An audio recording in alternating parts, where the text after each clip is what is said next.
Girls Experiment podcast. I'm Jason Prado. Bobby. Julie. Ransom. And today we decided, in a little bit spirit of things, before actually we get to that, we have a very sad announcement to make. As you know from our last podcast, we mentioned that we were hosting a festival, a New Year's Day festival, and we kind of, unfortunately, that festival for the time being has been postponed. So right now we're pushing back later on till about, what were we thinking? This spring? Possibly next summer. Spring to summer. Next year. Spring, summer-ish next year, so like between around like May. Lots more planning. May, June, yeah. Correct. But on top of that though, if anything, it gives us, the reason, first of all, we had to cancel some things, just didn't line up. And in order for the festival to be as good as it possibly can be, we had to make a decision to either move forward with it or postpone it. And we decided to postpone it in order to make sure that the festival was done correctly and not in a rushed heat. So we have a couple things that are going to be coming up though, leading up to the festival, including one of them we're actually going to be having a crowdfunding project that we're going to be having very soon. What are a couple other things that we're actually going to be, that are in pre-phases for, that we're looking to do? We're going to build a float for the Shasta Jamboree coming up in spring. And what else we got coming? That we still plan on doing a thrift shop themed fashion show. And the benefit dinner. That'll happen before the festival. A little bit smaller scale, totally separate from the festival, just like a benefit dinner and fashion show for the community. And we'll talk more about that when we have definitive plans. In the spirit of the holidays, and yes, well, this brings back to our festival theme, which is still going to be sci-fi. We decided to kind of bring that towards this podcast. Since unfortunately we had to postpone, we want to do something sci-fi related. And because Star Wars is coming out. Yes, exactly. No, they're right. Because the new Star Wars is coming out, we decided that we're going to do a podcast strictly on Star Wars, specifically the technically last film in the series, which was Return to the Jedi, Episode 6.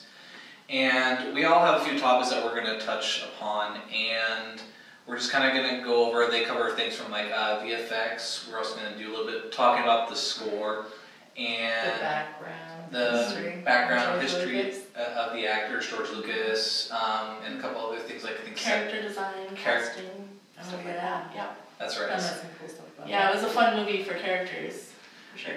Oh yeah, definitely.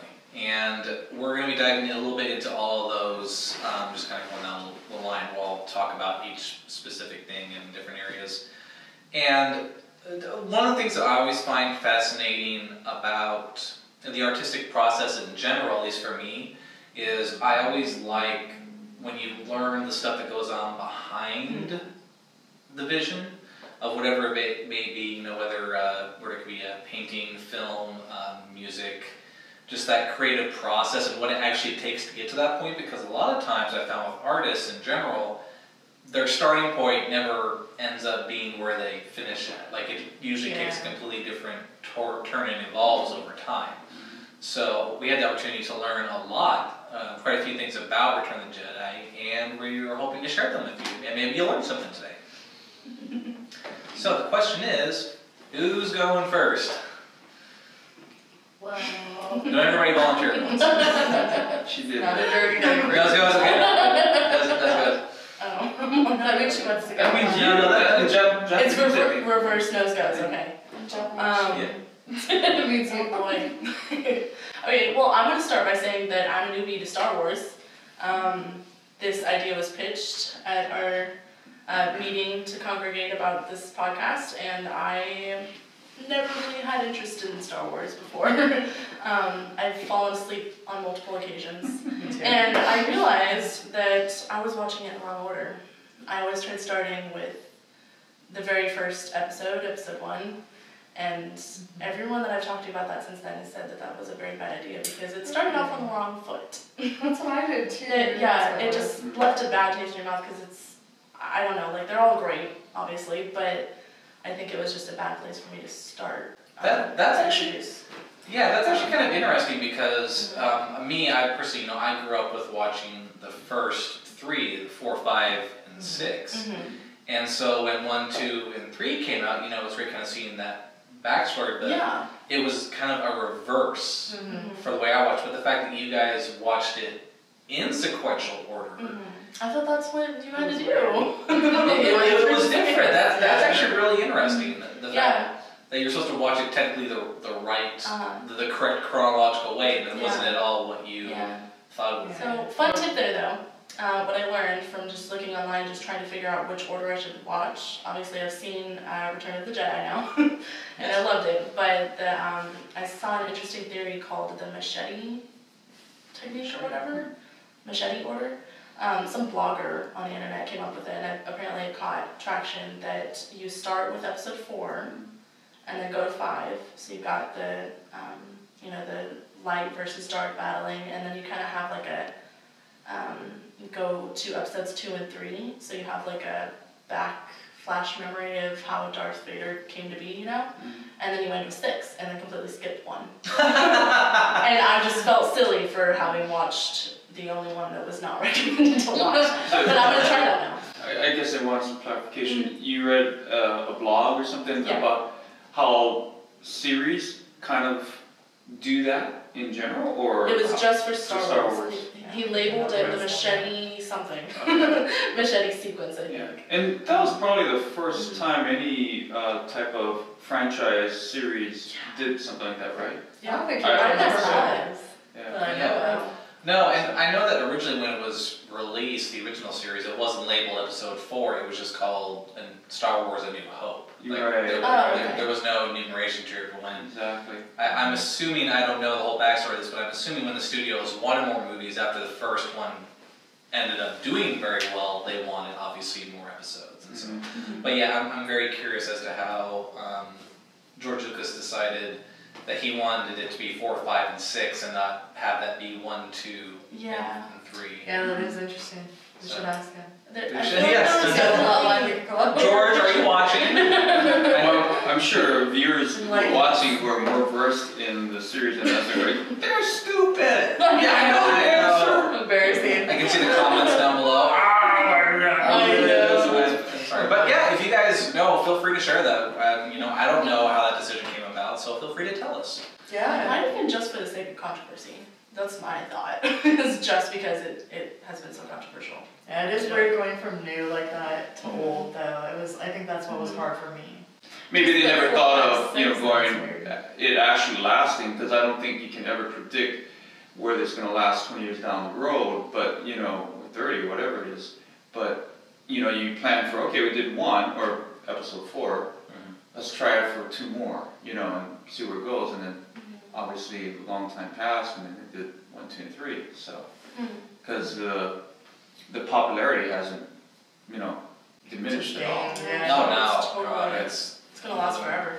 Major pop culture references even to this day. The movie came out in '77. Yeah. So yeah. He was a busy guy too. I read his chronological order, and every single year he was making a new movie, not just Star Wars, but Indiana Jones. He did all those. Wasn't he part of E.T. also? No, that was Steven Spielberg seems to have it. Steven Spielberg worked on Indiana Jones with him though, which was cool. They collaborated on that together. Star Wars a little, right? Or the whole thing? Sure. I read that they were collaborating on that though. On Star Wars as well? Somewhere. At least one episode, I think. Okay. I don't know which one. No, you're right, because they were friends actually. Yeah. So I would imagine that would kind of mesh, yeah. But anyways, we're getting off topic. We're probably gonna have some very big fans back there. I know, right? We'll digress a lot, by the way. Yes, we do that. But okay, so going back to so what do you want to talk about? Character design, I suppose. Okay. I was very impressed with the musical number that took place in Jabba's main audience chamber.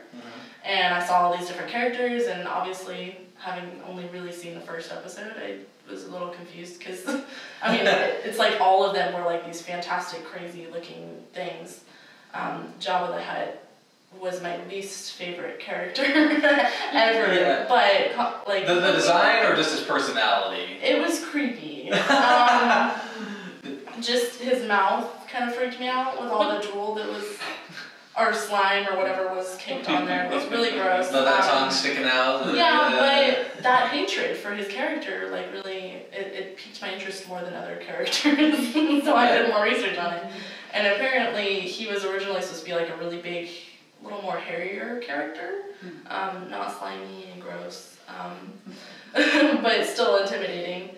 And what did I know it took 6 people whenever he was on set to like move it around or do any of the animatronics, and that George Lucas was totally opposed to his design when the guy, I guess Phil Tippett, the guy who designed him, pitched the idea and like was actually created it. Lucas didn't like it. Like, it was too problematic. But it's been very iconic, right? I mean, I think it scarred me. I remember seeing it I saw it when I was a kid once. Yeah. I think. And like none of the movies stuck except for that, just thinking, oh my god, that's so creepy, and like there's a chick laying across and like just people around him, and I was just really weirded out. For me, none of the creatures really did much for me. No. You know, they kind of seemed a little too childish type. You know, yeah. I don't know, that's just me. Kind of like Jim Henson. Like for a second there when I first saw it, I was like, Jim Henson had to have had a hand in this. And I love Jim Henson, but it's because it's so childlike. It's very, like it's, like you'd think it would be for children, you know? So, but the villains were good, you know, like the Boba Fett, stormtroopers and stuff. Yeah, stormtroopers. Something for the adults. That's interesting that he was the kind of scariest character, which I guess it's a very dark scene. So I mean, it is. And sure, the Emperor is creepy and demonic and all, but what about the little teddy bear looking things? Like Ewok faces? Ewoks. Which one? Ewoks, the little teddy bears. Oh, the Ewoks, the little bears. Okay. They have weird little faces. I only had love for those because my grandma's old dog was named Ewok, and he looked just like them. Just like them. What kind of dog was it? He was like a Pomeranian mutt, so like he had a bunch of different breeds, but mostly Pomeranians. He was big and fluffy and bear looking, and he was probably a lot of people like, that's the name of my dog too. What color was the dog? Like a muddy brown, black, like just different shades. Kind of like a German Shepherd, but if it was smeared. Like the colors of a German Shepherd, but like not so clean looking. Okay, so dirt. It was the color of dirt.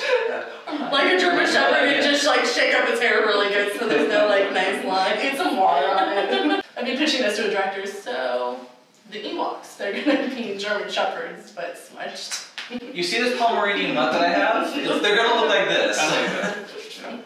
I just read it before the podcast. Go ahead. Apparently, okay, where was the scene shot for, you know, the place that they were at? I was up here in Northern California. Really? Yeah. And Northern Force. Yeah, that's so okay. They were there and they used the forest floor and like they actually used that place. And apparently, I read this on Internet Movie Database, so I don't know if it's true or not, but there's a trivia fact on there that says that they got fed up with it, all the Ewok characters, and they said they were done, and they like left and went to the airport, and that the guy who was in charge of characters or casting, he tried to follow them but got a flat tire, and it was like this huge chaos thing, and apparently it wasn't serious, and they came back on a bus with like t-shirts that said Revenge of the Ewoks, and it was just like a joke on him to make his life miserable that day, I guess. Oh, gosh. Fact check me on that, we'll see if it's real or not, but that was funny. That's funny, yeah. What happened? Did the director end up making it back, or who was the casting director end up making it back, I'm assuming? Yeah, I think he came back after they got back or something, I don't know. Oh, after.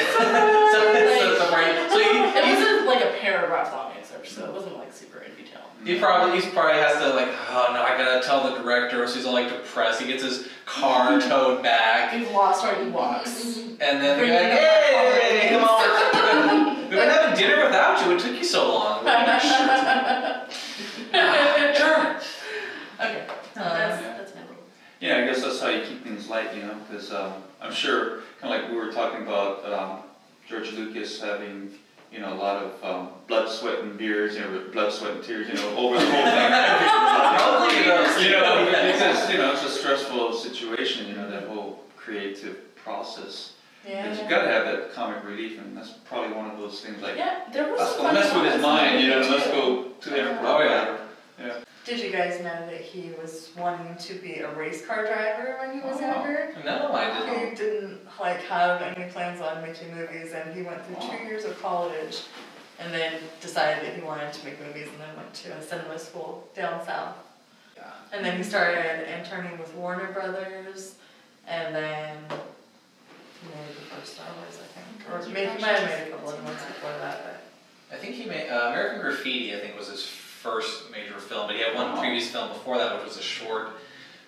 It was a number. I don't remember it, what it's called, so I'm sorry, but I remember one of his first films was American Graffiti. we're all happy that he did not make it. Yeah, And I there's wouldn't race be car watching it companies, as yeah. a race car driver, so. Right. And he was going to join the Air Force too, but he couldn't do that because he had too many speeding tickets. Yeah. That's probably where the inspiration came for American One door Graffiti. closes, another one opens. Yeah. Oh, wow. I'm actually, did it like say what kind of race car he was into? Like, was it dragsters, or did he want to do like something like NASCAR? He did like, I think it was like NASCAR and like underground circuits and stuff. Okay. Yeah, like he was really into it, and he got into a bad car accident, and that's what made him change his mind about what he wants to do. Oh, okay. Yeah, so he decided to make movies. And I think it's worked out very well. That was a good career decision. Good choice. Yes, good choice. Excellent choice. Yes. For sure. All right. So what's next? What else do you guys want to talk about? Well, you know, I love music and all that, and he was, not he was, but as far as a score, darn, his name is escaping me. But the gentleman who did the score for the first one, John Williams. John Williams, thank you. Yeah. Yeah, he's done all of them. Mhm. I didn't know that. But then, so he's going to do the one that's coming out whenever this. Oh, really? Yeah. He is did the one. Oh, okay. I didn't know he Yeah. was going to score for this one Yeah, too. but supposedly the next one that's coming out, he's not going to be doing. So Oh, that'll be a little last round. departure. Yeah. Mhm. So, but you know, what was really interesting, the most interesting thing that I researched about him was that he was the first one that, according to this article, that used what is called light motif. And basically, you think of a motif like on fabric, right? It's like a pattern, right? And you go, okay, that's a whatever Hawaiian type of motif. You identify that pattern. So his was identifying patterns, or the audience identified patterns according to how the music was played, scored. And so, what does this mean? Dun dun dun dun dun dun dun dun. Yeah. What does that mean? No, what does that mean as Dark far as side. The Imperial Troopers. Oh, yeah. something? Darth. Exactly. Right. So whenever you hear that, you know, That was. subconsciously, you know that okay, I something did it. having to do with the dark side is going to happen next. Yeah. You know that And something then is going to be happening according to Okay. Something you know, good. Yeah. With that. Yeah, and they have all type of light motifs within the scores of the whole movie that kind of cues in the audience. Oh, And yeah. you don't, I never thought of it really, but that's what it does do. And that's the first movie and series that I've heard that they've done something like that. The orchestra is from the London Symphony. It's not an American orchestra, which I don't know. You just think that okay, well, it's an American-made movie, you know, that an orchestra from America. That's kind of cool though. I wonder, do you know why they chose that? No, I So don't. weird. No. I mean, Did the they do the whole London, thing? Yeah, I wonder. yeah, the London Symphony Orchestra has done all of them, with John Williams being the. Okay. I'm gonna have to when I watch these the first time. I Rewatch. have to pay attention to the score Rewatch and it see when again, they're yeah. cueing me. Yeah. Yeah. Okay. And that's very interesting. And he used, I think George Lucas had a lot of influence, kind of like maybe, you know, how maybe George Lucas envisioned having playful, childlike type of creatures like Ewoks. He wanted to have those type of motifs, but also keep it more modern rather than pulling on some of the more traditional or classic scores, or not scores, but styles of of orchestra. Mm. You know, or like work with some things like Mozart, Beethoven. Exactly. One to kind of tear away. Tchaikovsky is another one I know. Yeah, exactly. Maybe it's just to create his own type of path, right? Trailblazing a new way. Conductors used to be the rock stars, pre 1900s, pretty much. Mm-hmm. These were the big who made music, and they used full-on orchestras. Right. And in my opinion, it's obviously the industry has changed greatly since then. It's all about different subgenres, rock, rock and roll, pop, rap, hip hop, R&B, and the fact that it comes from, like I said, those origins, I just think is a little interesting, because trying to become a big composer like that, I feel movies have the way of making that the new medium for people like conductors and creating scores, because before they created these scores just for entertainment purposes, and that was it. They didn't design them for movies or plays or theaters. It was just, this was his creation and vision of what he visualized. It would be a concert where people go to and listen to. Exactly. Listen to it one time. Listen to it, one time, and that So was much more special back in the day. Yeah. Full orchestras do it. Like, I'm a big fan of the Hayao Miyazaki movies. Which movies? Hayao Miyazaki. He's Oh, a so- director, Studio Ghibli maybe. They're Japanese, Anime? Disney-fused anime. Okay. That's And what I figured. they all hand-drawn, but it's all orchestra too, when they do the thing. And I was very surprised by that. Cool. Spirited Away. Yeah, they're all... Oh. And the same Princess with Mononoke. Star Wars. It's kinda We cool. went on a kick watching all those. Oh, yeah. That's Yeah. my childhood. I've seen, I think, like one or two, but I need to catch up in, because I am a fan of. Okay, when I say anime, I'm a fan of good anime, Sure. because I personally feel sometimes when people say this, oh, I love anime. I'm like, yeah, but there's good and there's bad. But it applies the same thing to, any type of genre, type of films that you watch. American like, cartoons, there's some good ones and some. exactly. No, Of everything. Western, for those Western style animation, or I'm a fan of action movies. Well, good action movies. There are some pretty horrible films out there, or plays, or yes, Sci-fi movies, for example, I'm very picky about. Yes, exactly. Hence the Star Wars. Yeah, I probably shouldn't be. What sci-fi movies do you like? Well, I was a big fan of Avatar when that came out. Mm. And then it kind of grew old very quickly, actually. Was that your first? Probably because you watched like a million times. Was that your first Star Wars? Sci-fi? No. What's the first one you watched? E.T. First one you watched was E.T.? I like Yeah. E.T. Probably, What I was the think first so. one? I had nightmares about it. One of the first one I watched? Predator.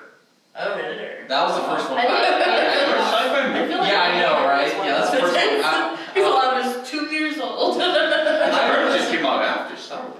I was, well, correct. Well, I wasn't around during when the first Star Wars films came out, but the first time I actually sat down and, because prior to that, obviously, it's kid movie, it's animation, it's Disney, and which they own Star Wars too, now,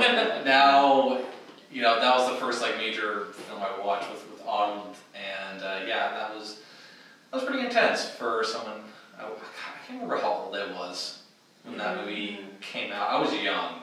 I was too young to watch that movie, in my opinion. Now looking back at it, Yeah. I can't remember the reason. Scared the heck out of you. It did. It was terrifying. I had nightmares. I felt like some invisible alien was just going to come out of the shadows and Terrifying. decapitate me. That's horrible. Well, I didn't get that from Predator. For some reason, science scared me more than as far as invisible aliens decapitating you. Science? Wait, what? No signs. Signs. Oh, science. Yeah. Oh, yeah. Oh, Same kind of same concept, very different. you just splash water on them and then go away. Yeah. And notice that little girl has water That scared me. everywhere. And tinfoil. Tinfoil, yes. Ransom, did you remember your first sci-fi film? Well, the first sci-fi film that really scared the bejeebies out of me was Aliens. Or Alien. The original. I'm a little bit more was like- mature than you guys, so. I feel Yeah. like I saw Alien versus Predator Predator before I saw it. Oh yeah, even the first one with Sigourney Weaver. Yeah. That's the guy with the really big. No, that's No. Is that Predator? Predator. I don't know. Is it Well, aliens, No, The one, Alien, that's the one that looked like an Ewok. Oh. Yeah. Oh, I never did that. Now that would be terrifying. Yeah, that would be terrifying. Just somebody coming out of the rafters from up above, just jump on your face. Looked like an Ewok. Yeah, making that exact sound. Yes. tackled by a teddy bear. Those things were not intimidating. They were not. They had sticks, and he was like, point that at me. I think that'd be intimidating if you were Harrison Ford and starting to get burned I out. don't think so. I think I would run around and play with them. They tied you up to a pole and started grilling you. Yeah, for being cute and cuddly, they're pretty That was savage. vicious. Yeah. We're digressing again. Yes, that. Oh, yeah. Well, that was That's what that about was. Star Wars. That was a digression. That was. But speaking of Endor, I want to get into this before we forget. Something about the visual and practical. First of all, who knows the difference between VFX and practical effects? I don't What know. kind of I have effects? fun facts about effects. Who knows the difference in film? What's the difference between practical effects and visual effects? Well, like CGI versus like in-person practical like stuff that they do. Maybe that's. You're on the right track, pretty much. Yeah, it's pretty much visual stuff versus. correct. It's pretty much the concept. It used to be considered visual effects versus special effects, but they've kind of, because that's what it originally was called to was special effects and visual effects, but they kind of blurred together. So it's sometimes in the industry it's more referred to as practical effects versus VFX, and VFX are mainly digital computer generated visual images. VFX? VFX, Okay. yeah, and then practical effects are like, a real car blowing up, on set or something, or actual water on set that's being used, crumbling streets and things like that. Usually during, obviously big blockbusters and some horror movies, where they have it's what are called gags, and they, have blood spurting out. Sometimes they can do it digitally, and sometimes they do it practically. Okay. Like real, so. Yeah, that makes sense. Where they filmed. Yes, fun facts. Yes. Fun facts. The more you know. The more you know. And obviously they filmed it up in the Redwoods near Crescent City, and Arcadia That's what they did. in Humboldt County. And there's a lot of debate when I was looking up this stuff about where it was actually filmed, but from what I read, a lot of it was filmed, especially the speeder scenes, were done on private land. And there was actually a section that was scheduled to be logged. And so there's a big, fight scene, especially at the very end, the big crescendo of the film, where everybody's battling each other. The walkers and Imperial troops, the rebels are all in a huge battle, and they blew up things like trees and stuff. Well, there was a section that was going to be deemed for logging.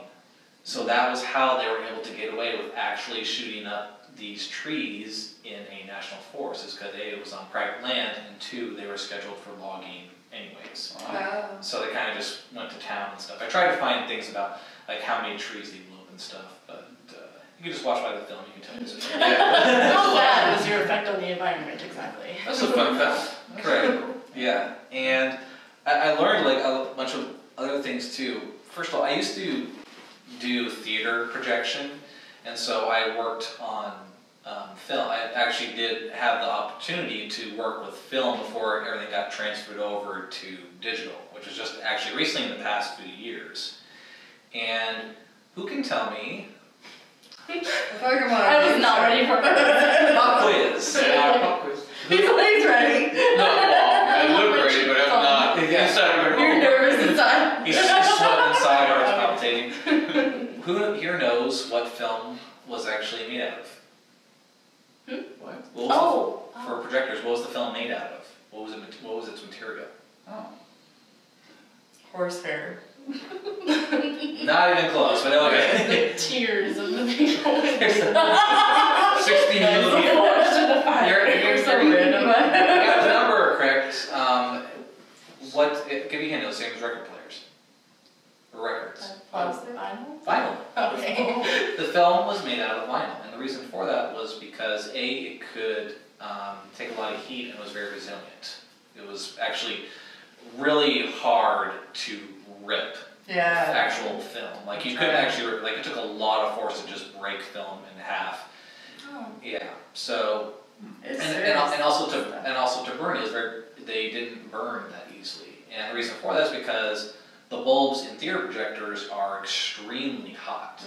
Whenever we get up in theaters, they actually had to be in a separate housing unit just for the bulb, and it would just shine through this like little tiny hole through the projector, and that would project the image onto the screen. Through this hole that was honestly probably the size of a quarter. Wow. That amount of concentrated light would shine through that, and the VFX process they used were the similar way actually.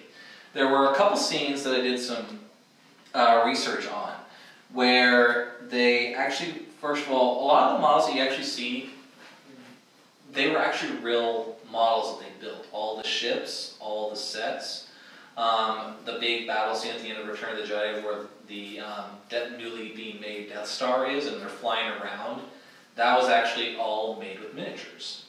So it was actually real. None of that was computer generated. Oh, wow. So what they ended up having to do was obviously create these ships flying around, but everything was made by hand. See, nowadays, the models are now created digitally in the computer, and back then they actually created everything practically from hand. And so the way you educated us, now we know what practically means. Yeah. Practically, yes, yes. I would never guess that they did it that way just from watching the movie, though. It looked a little more effects.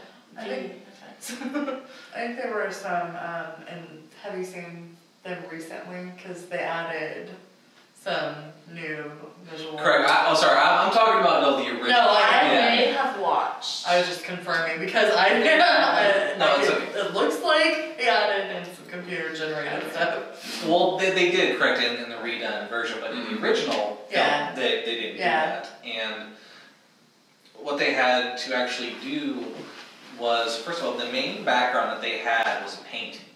Okay, that was the background. It was actually, it was a real painting. And what they did was take film of that painting specifically, with nothing else in it.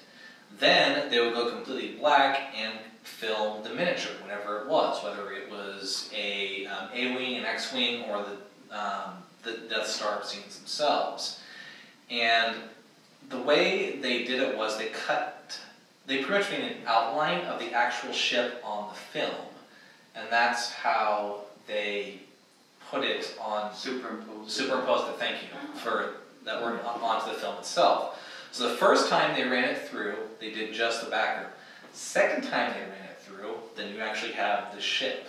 And they actually did this about 3 times from what I could tell, 3 to 4 times, depending on what they had to add to it, where there would be a blank spot where the ship was, and the outline would be completely black. And one of the biggest scenes they had, and it lasted like 2 seconds at most, they had a scene where there were 64 different ships in one scene, in 2 seconds. But that means that they had to actually film 64 different ships separately on separate different films. Think, remember this, they had over 170 separate film rolls just for this 2-second scene. And it was the first major scene where the TIE fighters during the big battle Return of the Jedi in space, where they fly past the Millennium Falcon. And so they had to scan in, they had to go and do every single ship by hand through film. And that's a massive undertaking. When I learned this, I was completely blown away, just impressed with the fact that somebody had to reset every single time with film, which dedication. That blew my mind, yes. Yeah. So. Did you know that George Lucas, right after he made the first Star Wars, because they made all their own props, that he made a side company for special effects. ILM? We're gonna have to have captions. ILM, Industrial Light and Magic. Industrial Light and Magic. That's your Yeah. first, yes, yes. Because he was ahead of the curve. Yeah. So he knew that he had something that he Yeah. could market. Yeah. And when did he found it? Was that like during the first Star Wars? I think he Right founded after it Star the year after the Yeah. first Star Wars that he I made. think Not so. the first Star Wars, the first one he made. Oh, okay. And he was from Modesto, so it's Oh, was he Northern really? California, Really? Yeah. Modesto? He grew up in Modesto and everything, yeah. Wow. Went to college there. I didn't know that. Yeah. Oh, cool. Did And he? then Kathleen Kennedy's from here, so that's And- probably why they filmed up here in Northern California. And who else? is Yeah. from They here? know it's beautiful. Yeah. So who else is from here? Kathleen Kennedy. She grew up in The Shingletown. producer. Okay. Yeah. Shingletown? Yeah, and she graduated from Shasta High School. Mm-hmm. Yeah. I know, right? Before. Wow. Because Kathleen Kennedy and George Lucas and or Steven Spielberg, they all kind of worked I wonder where together Steven a lot Spielberg's from. before. Well, he Next is. podcast now. I don't know where he's We'll from. find out where Steven That'd be Spielberg is from. interesting though. We'll find that out, yeah. I know people come here and like become famous, but that's kind of cool. Like people from Northern California, because Modesto's not a huge place, and Shingletown's certainly not a huge place. No. If people who don't know this area, Shingletown, you sneeze and you could miss it. Yeah, Like very small. it's out in the woods, Some trees. middle of nowhere. Like it's Yeah. Beautiful. it's out. It's gorgeous. No, it's beautiful out there, but it's definitely out of the way. So Yeah. the fact that somebody like Kathleen Kennedy was there to probably come out of there is actually pretty impressive. Yeah. So that's cool. So Yeah, what? Megan Rapinoe too. So many like. Who is that? I'm not familiar. She just won the women's soccer. For the Oh, US. yeah. Oh, that's right, yeah. You talk about Rapino? Rapinoe, yes. Did they do like a design in her name, like at Haas Farms, like they did in I don't LA? know, I don't know. Her. I remember for Haas Farms,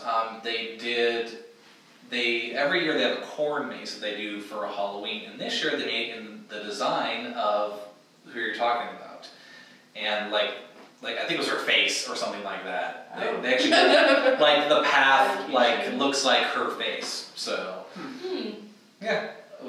Hey, that's another podcast. All the celebrities That's that kinda were born and creepy. raised made their name here. I think that's kind of cool. I mean, because if you think about it, I mean, you see people you see crop circle designs, you know, the UFOs, and like, yeah, someone made my face out of corn maze. Yes, so Northern California. It's so amazing. That's so amazing. Yes. I am a very corny guy. I eat organic corn products. So my jokes are very organic. Funny, funny. Oh, we got some time. Let me see here. Let me double check. Are you sure? Yeah, actually, it might be time to. Yeah, we're gonna Is that your wrap up. final answer? Yeah. No, we need to start wrapping up. So this is got a little bit shorter. Podcast. Happy holidays from the Rose Experiment to all of you. That's what we do. Yes. That's what we say in Hawaii. Yeah, I want to learn how to say that now. Okay. Just listen to the podcast. Yeah. Repeat it over and over again. I will. Thank you for tuning in once again at the Rose Experiment podcast. Don't forget our website, www.theroseexperiment.org. Correct, Yes. Yes. You got it. Brownie points. All that repetition. Yes. Put a link in the description below. Like I said, we always accept donations year round. And May the force be with you. May the yes, force of be course, with yeah. you. All right, guys. Till next time. Bye. Bye.